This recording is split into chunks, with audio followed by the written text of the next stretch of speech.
तर मित्रांनो, तुमचं योगेश मराठी ब्लॉगमध्ये स्वागत आहे। हे बघू शकता मित्रांनो, आपण आता आलेले आमच्या शेतात। बघू शकता थोडाफार आम्ही बकऱ्यासाठी कपाशी ठेवलेली होती, पण तिला बघा आता कुठे कुठे कापूस दिसतोय।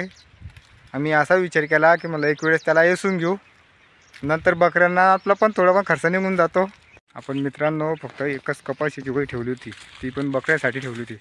बघू शकता तुम्ही कसे प्रकारे कपाशी, पण जे येईल ते येईल काढून घेऊ म्हटलं।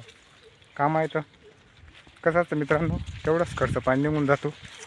तेल साखर किंवा काही पण निघतं बघा मित्रांनो। बाजूला मग काय एक कोय कपाशी आहे, ती फक्त बकऱ्यासाठी ठेवली होती उभी नाही। मग मी वडिलांना सांगितलं, म्हटलं बघा जे काय ते काढून घ्या म्हटलं, थोडंफार येसून घ्या, थोड्या वेळाने मी पण येतो म्हटलं। आता मी चाललो मित्रांनो मशीनना पाणी पाजायला।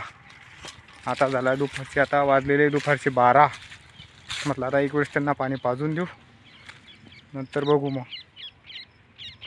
हे पहा मित्रांनो, बघू शकता तुम्ही आपल्या वावरात कापूस येणं चालू आहे। हे बघा 3 मजूर लावलेले आहे आपण बघा नो, बघा अशा प्रकारे पाणी दिलेलं आहे कपाशीला। खूपच गारा पण झालेला आहे मित्रांनो बघा। तर मित्रांनो, तुम्हाला आपला व्हिडिओ कसा वाटला भेटूया आपण पुढच्या व्हिडिओमध्ये। तोपर्यंत नमस्कार।